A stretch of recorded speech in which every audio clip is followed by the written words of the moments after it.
Se dice que la ciudad de Capernaum fue la ciudad en la cual Jesús desarrolló la mayor parte de su ministerio. En Capernaum, el Señor predicó uno de los sermones más extraordinarios que alguna vez se hayan pronunciado. Allí nosotros encontramos el famoso sermón de la montaña y las famosas bienaventuranzas. ¿Qué fueron las bienaventuranzas? ¿Qué son las bienaventuranzas?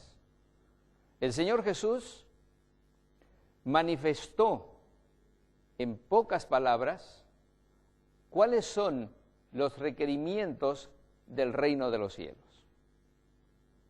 Cuando nosotros analizamos cada una de las bienaventuranzas, encontramos que el Señor Jesús fue gradualmente mostrando cómo es que un cristiano debería ir creciendo en su experiencia para llegar a ser un verdadero discípulo de Jesús. Qué hermoso es poder analizar las bienaventuranzas. Hemos visto en el video anterior justamente la explicación de lo que el Señor Jesús solicita. Por eso es tan importante no solamente leer, sino entender lo que significó cada palabra que salió de la boca de Dios. Mis amigos, vale la pena comprobar que nosotros tenemos un Dios poderoso, un Dios maravilloso, que Jesús es el centro del Evangelio y que no hay salvación sin Él. Gracias debemos dar a Dios por eso. Bueno, lo que vamos a tratar aquí en esta siguiente conferencia es acerca de un defensor para nuestro tiempo. Y esta ilustración nos hace pensar con las tablas de piedra y el dedo de Dios en el fondo.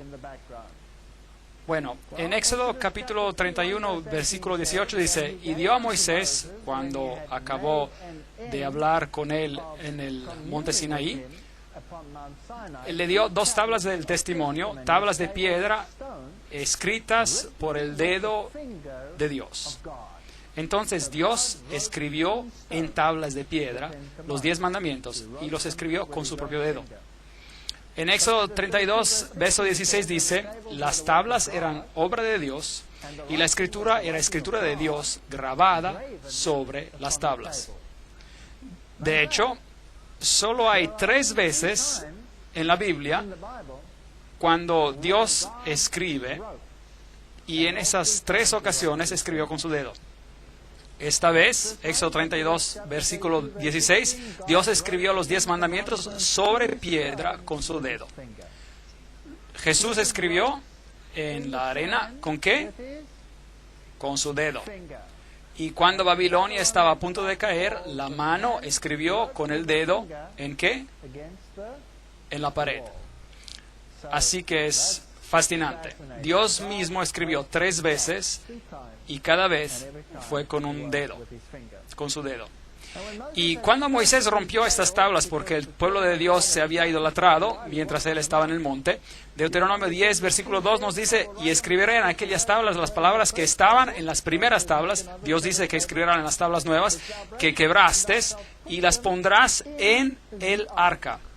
Así que las tablas del testimonio, conteniendo los 10 mandamientos escritos con el dedo de Dios, fueron puestas dentro del arca. Ok, ahora vamos a definir el asunto del pecado.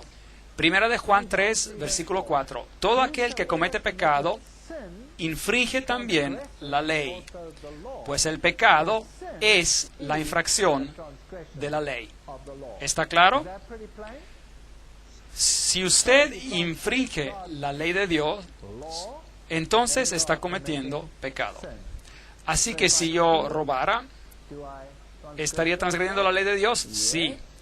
Si hago cualquier cosa en contra de la ley de Dios, según la definición del Nuevo Testamento, entonces estoy pecando.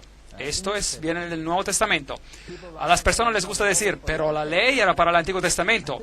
Pero la definición que acabamos de leer está en el Nuevo Testamento acerca de lo que constituye el pecado. Si vemos en un diccionario acerca de qué es la transgresión, es el hecho de actuar para transgredir, el acto de transgredir, el quebrantamiento o violación de cualquier ley. Entonces, si va a transgredir, debe haber una ley. Romanos capítulo 4, versículo 15 dice, donde no hay ley, tampoco hay transgresión. Fascinante. Entonces, Adán y Eva tuvieron una ley, deberían haber tenido una ley, si no, no hubieran transgredido. Ahora, ¿puede la ley de Dios cambiar? ¿Qué piensa usted?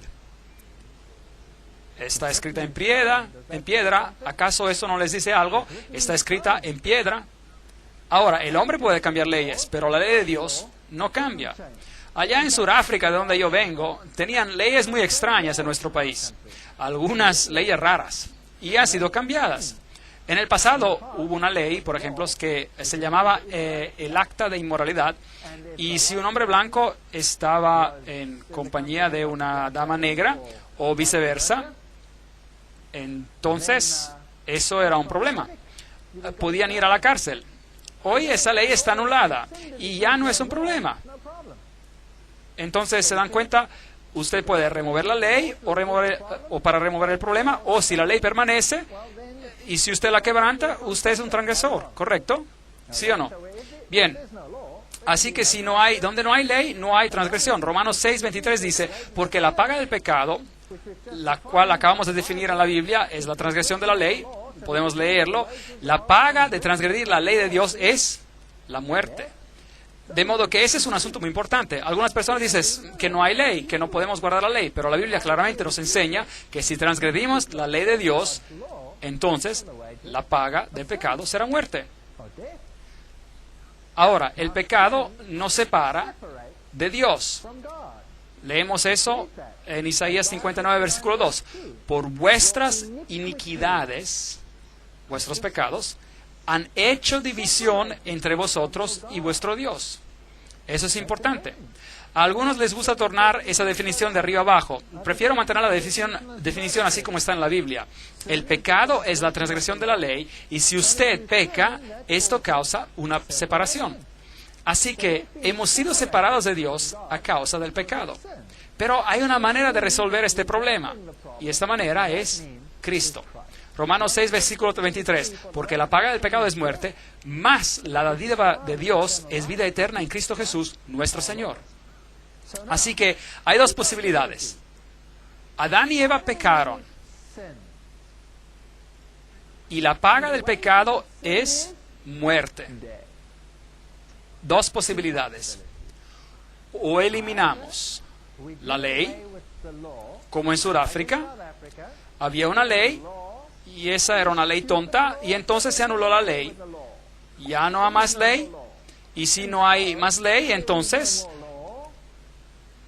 no hay más transgresión. ¿Tiene sentido esto? Así que si eliminamos la ley, eso arregla el problema. Entonces eres libre.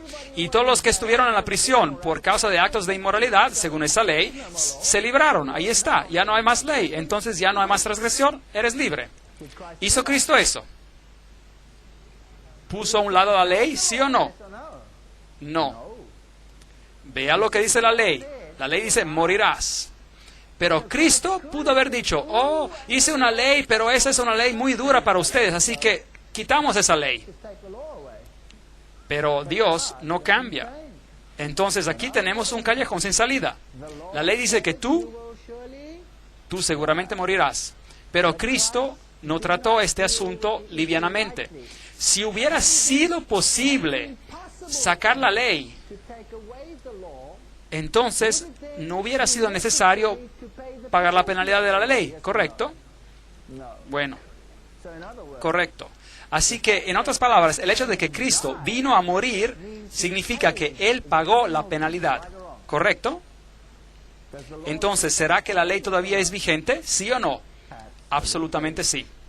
Algunas personas dicen que la cruz anuló la ley. Me gustaría decirles que la cruz garantiza que la ley siga vigente. La cruz es la garantía de que la ley sigue vigente. ¿Por qué? Si hubiera sido posible de sacar la ley, Cristo no hubiera tenido que morir.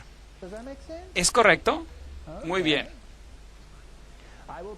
Pondré enemistad, recuerda el texto, entre ti y la mujer, entre tu simiente y la simiente suya. Esta te herirá en la cabeza y tú le herirás en el calcañar.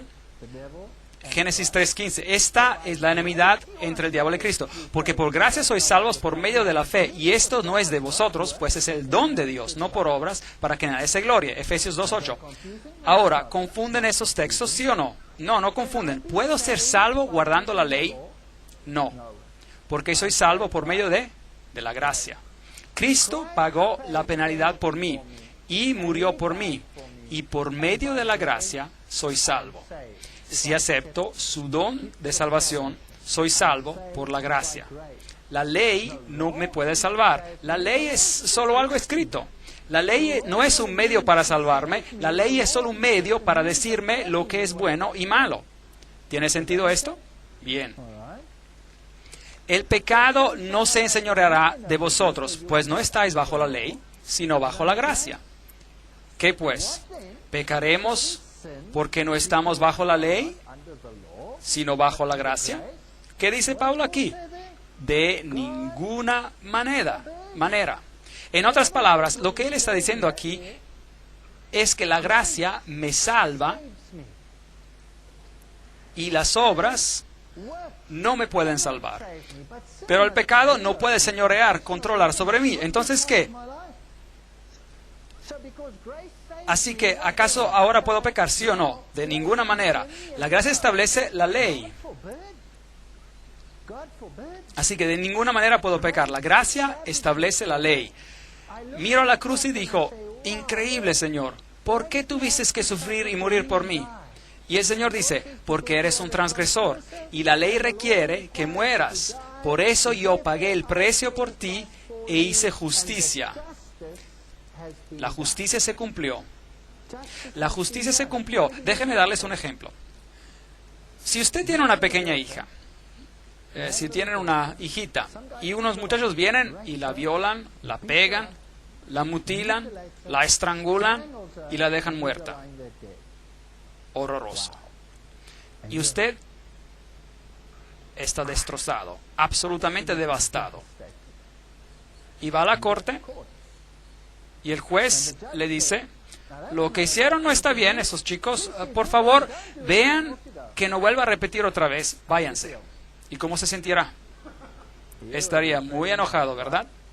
Porque no hubo ¿qué? No hubo justicia. No hubo justicia para nada.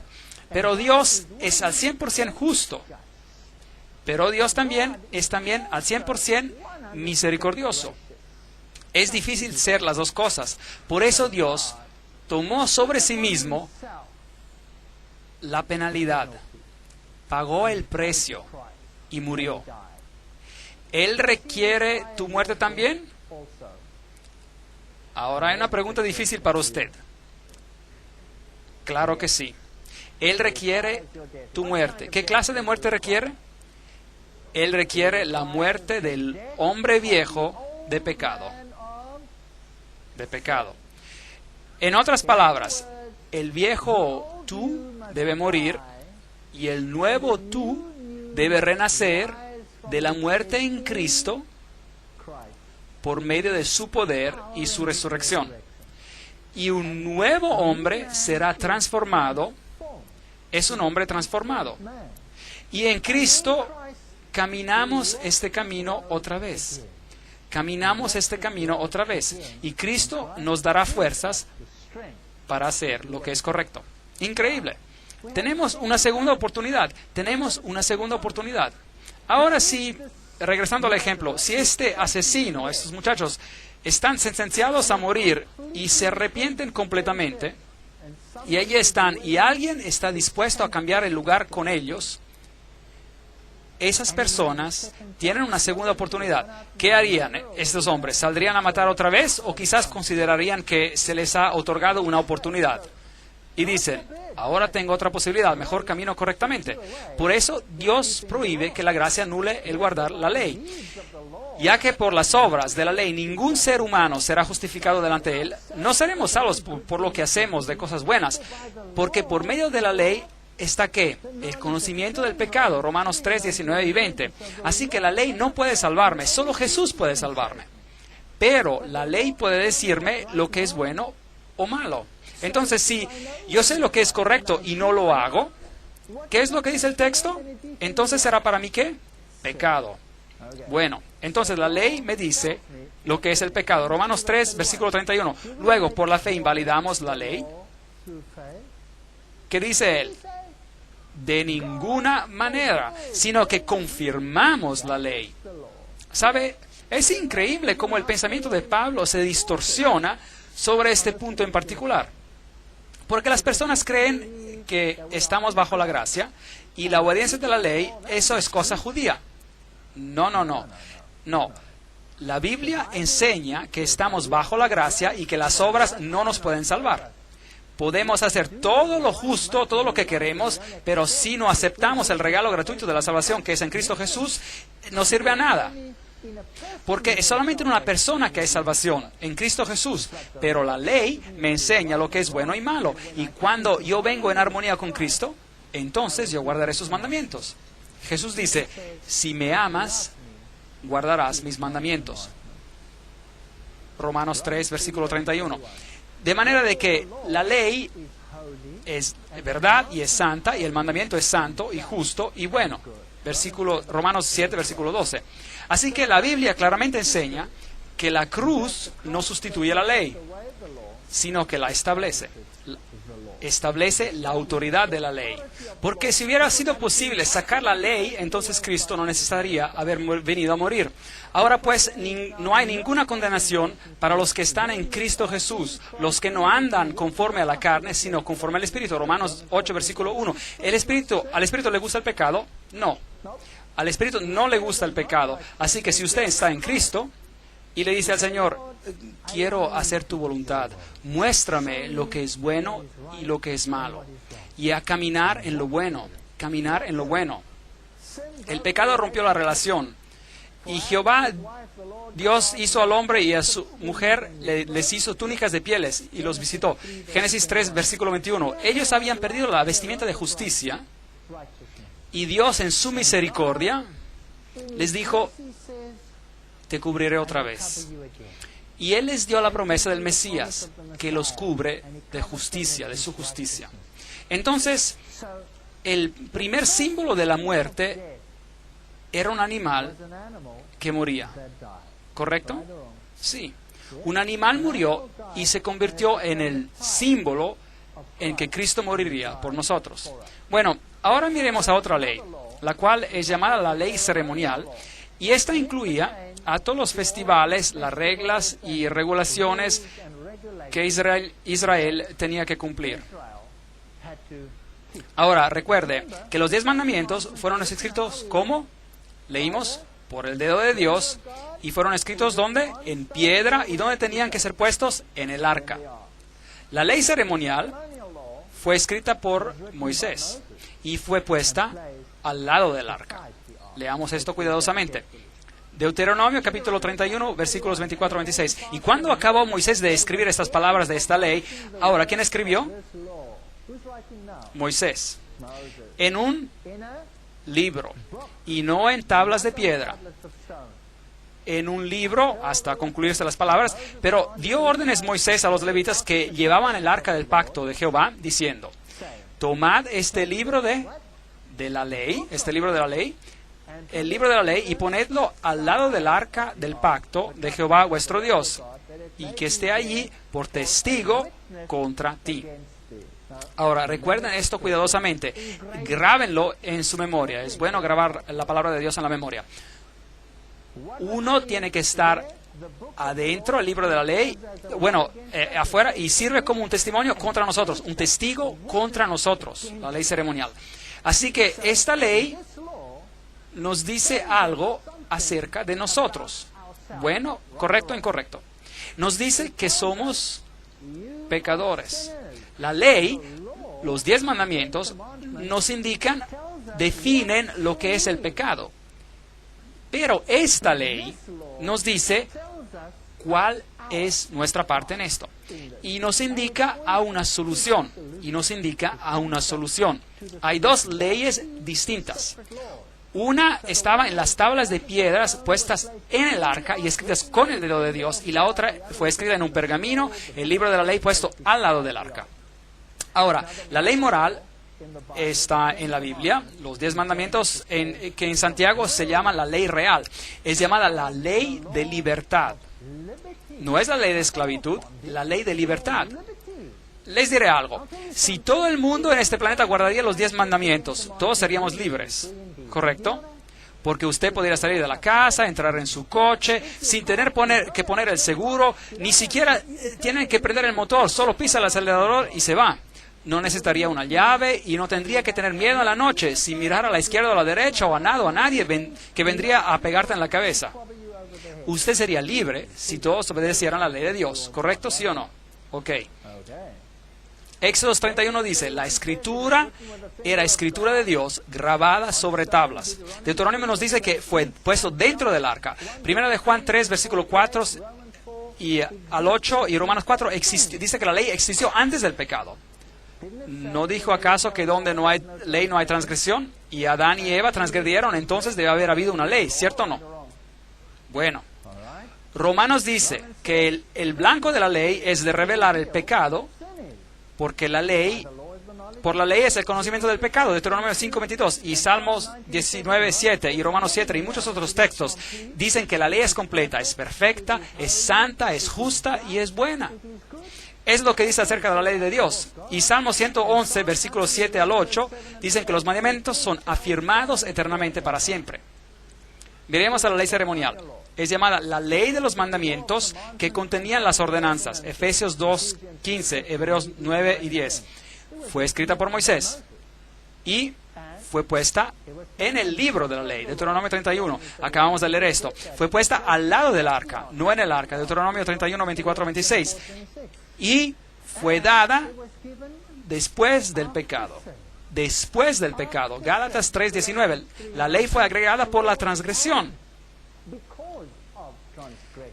Así que la transgresión requiere una ley. Así que otra ley fue agregada por la transgresión. Por eso tenemos dos leyes. Una es la ley ceremonial y la otra es la ley moral. Y el propósito era para revelar el remedio para el pecado. Levítico 6, 1, 6 y 7 y Juan 7, 29 y Mateos 27, 51. Es una ley temporal y caducará. Se quitará. Ahora, debemos saber muy bien de qué ley estamos hablando y debemos entender los dos lados de la cuestión. Porque en la Biblia simplemente se usa la palabra ley por las dos. Y tienen que darse cuenta, según el contexto, si se está hablando de la ley moral o de la ley ceremonial. Difícil. Y uno se puede confundir bastante si no conoce la definición que acabamos de mencionar. Tiene que saberla exactamente. Así que es así como era. Había una ley moral que se encontraba adentro del arca y arriba del arca había una cobertura de oro llamada, en inglés, la cubierta de misericordia. Es una cosa maravillosa. Ya regresaremos a esto en un momento. Y luego el libro de la ley, escrito por Moisés, con todas las leyes ceremoniales, puesta al lado del arca. Ahora, hay 4 evangelios escritos en la Biblia. Son los evangelios de Mateo, Marco, Lucas y Juan. Y las personas se preguntan, ¿por qué se repiten las historias? ¿A qué sirve? Bueno, hay mucho. Porque cada uno de los evangelios es un poco diferente. Mateo habla acerca de Cristo el Rey. Marco habla de Cristo el Salvador. Y Lucas habla de Cristo el hombre. Y Juan habla acerca de Cristo el divino. Así que ahí tiene todos los aspectos de la divinidad. Ahora miremos a los 5 libros de Moisés y veamos. Vamos a ver. Génesis es el libro de los orígenes, la caída y la promesa de la redención. Así que Cristo está ahí también, explicado. Éxodo, Cristo, nuestro santuario. Y estaremos tratando sobre este tema después. Increíble, hermoso. Levíticos, Cristo, nuestro sacrificio. El Cordero de Dios que quita los pecados del mundo. ¿El Cordero representaba a quién? Representaba a Cristo. Así que Levíticos es Cristo como nuestro sacrificio. Números, el libro de Números, es Cristo como nuestra guía. Y Deuteronomio es Cristo como nuestra recompensa. Así que los 5 primeros libros de la Biblia nos dan un plan de salvación en forma de bosquejo. Nos hablan de la ley y la ley ceremonial, nos hablan del remedio para el pecado. Y como el remedio está en una persona, todos estos asuntos tratan con un solo individuo. Y este es Cristo Jesús. Veamos si podemos encontrar esto. Génesis capítulo 26, versículo 5. Un texto fascinante. Por cuanto oyó Abraham mi voz y guardó mis preceptos, mis mandamientos, mis estatutos y mis leyes. Mire, hay personas que dicen que los mandamientos les pertenecen solo a los judíos y fueron dados en el Sinaí, en los 10 mandamientos, en tablas de piedra. ¿Correcto o no? Bueno, ¿qué leyes y estatutos guardó Abraham, pues?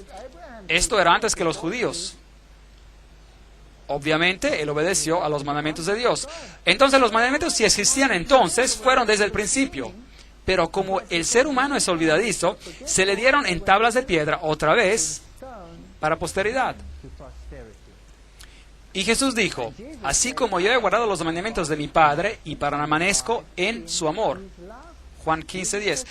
Jesús dejó un ejemplo. Él obedeció a los mandamientos. Jesús dice, no penséis que he venido para abrogar la ley. Él se refiere aquí al antiguo Pentateuco, que eran los 5 primeros libros de Moisés, y contenían la ley de los 10 mandamientos. Así que ni una jota ni una tilde sería removida. Esto incluye los 10 mandamientos y los profetas. Todo lo que se ha dicho por los profetas. No he venido para abrogar, sino para cumplir, dijo Jesús. Porque de cierto os digo que hasta que pasan el cielo y la tierra, ni una jota ni una tilde pasará de la ley, hasta que todo se haya cumplido. Mateo 5, 17 y 18. Entonces puede ver que Jesús no vino a cambiar nada, sino que vino a cumplir. Él es el cumplimiento de la ley ceremonial. Él es la solución al pecado. Y Él vino porque la ley de los 10 mandamientos nos había condenado a todos nosotros a la muerte, pero Él vino a hacer justicia, a pagar el precio. Así que en la cruz la justicia y la misericordia se juntaron. Increíble. Jesús dice, pero es más fácil, eso es Jesús que está hablando, que pase en el cielo y la tierra para que se frustre una tilde de la ley. Lucas 16, versículo 17. ¿Ven que la ley permanece, sí o no? Ok, así que aclaramos esto. Primera de Juan 5, versículo 3. Pues este es el amor de Dios, que guardaremos sus mandamientos. Y sus mandamientos no son gravosos. Algunas personas dicen, no puedo guardar la ley de Dios, es imposible, es imposible. Es imposible. He tenido pastores que me han dicho lo mismo. Pastores que me dicen que es imposible guardar los mandamientos de Dios, que no tenemos que guardar los mandamientos de Dios. De hecho, de que los mandamientos han sido eliminados. Y le dije, pastor, deme su esposa, la necesito esta noche.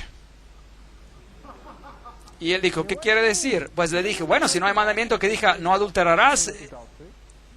Y me dijo él, no quise decirlo así. Y le dije, bueno, entonces, ¿qué quiere decir? ¿Cómo lo explica? Está bien, si asesino a su hija, está bien eso.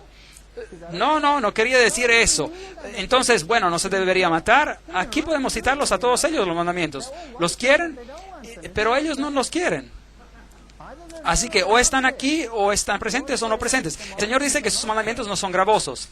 Y habiendo perfeccionado, vino a ser autor de eterna salvación para todos. ¿Quiénes? ¿A todos quién? A todos los que le obedecen. Hebreos 5, versículo 9. Obediencia.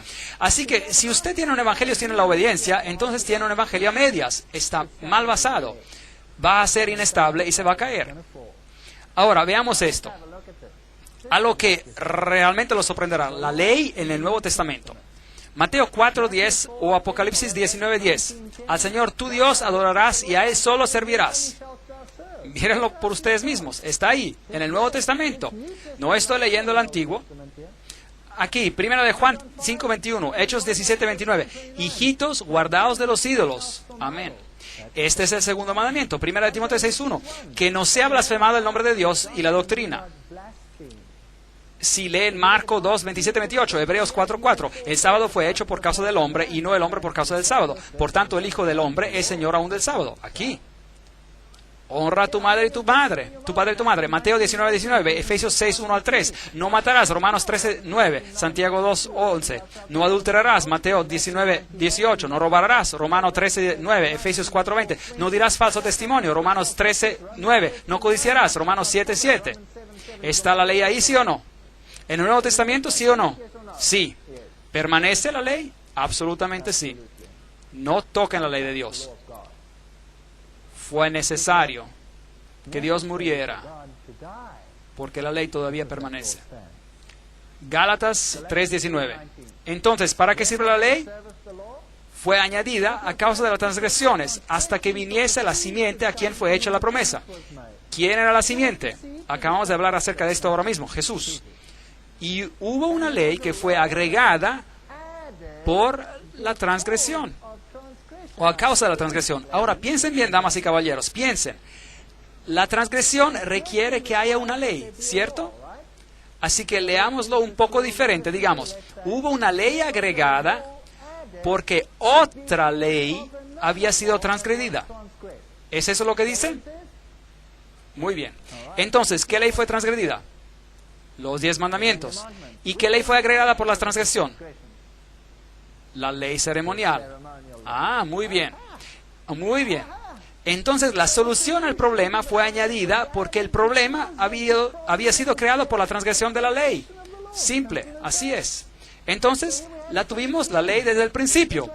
Este hombre de aquí, su nombre era Caín, y él dijo, no voy a obedecer. Haré obras con mis propias manos. Hay muchas personas que dicen eso. ¿Sabía eso? Increíble. Y Abel dijo, el Señor dice, trae un cordero porque el cordero representa al Mesías que vendrá, que morirá en mi lugar y derramará su sangre. Y yo confío en los méritos de la sangre del cordero. ¿Fue salvado por la gracia o por obras? Por gracia. Entonces, ¿la gracia ya existía en el Antiguo Testamento, sí o no? Sí. Entonces, ¿cómo eran salvadas las personas en el Antiguo Testamento? ¿Guardando los mandamientos o por gracia? Por gracia. ¿Hay algo que ha cambiado? No. Y yo soy el Señor que no cambio, dice el Señor. Yo soy el Señor y no cambio. Veamos la ceremonia que tuvo que ser representada. Aquí está el santuario que tuvo que construirse de acuerdo a especificaciones precisas.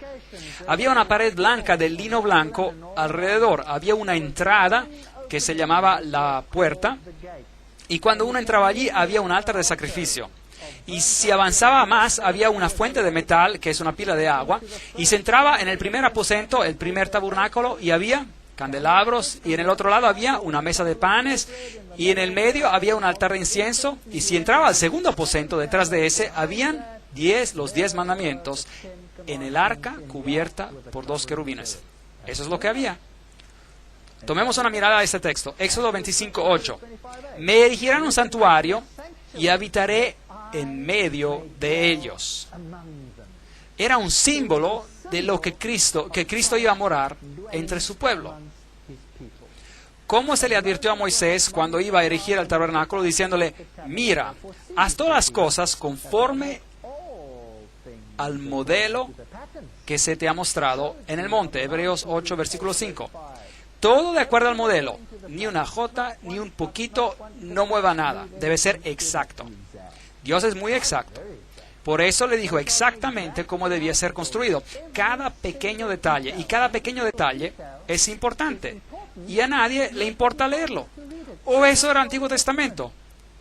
Pero lo que pasó en el Antiguo Testamento fue escrito para nuestra admonición. Así dice Pablo. Así que será mejor que nos aseguremos de leerlo. Bueno, todos estos pilares, el Señor dice que son una copia del tabernáculo en el cielo, en el templo del cielo. Y dice, al vencedor lo haré columna en el templo de mi Dios, en mi casa. Entonces el pilar simboliza los redimidos. Es interesante. Y se necesitaba dinero para pagar la construcción y cada persona tenía que pagar un precio de redención. Y era el mismo precio para los pobres o para los ricos. Así que era, y si bien recuerdo, un cuarto de shekel de plata y cada uno tenía que pagarlo. Y Jesús vino y envió a su discípulo a pescar el dinero de redención de la boca de un pez. ¿Se acuerda de esa historia?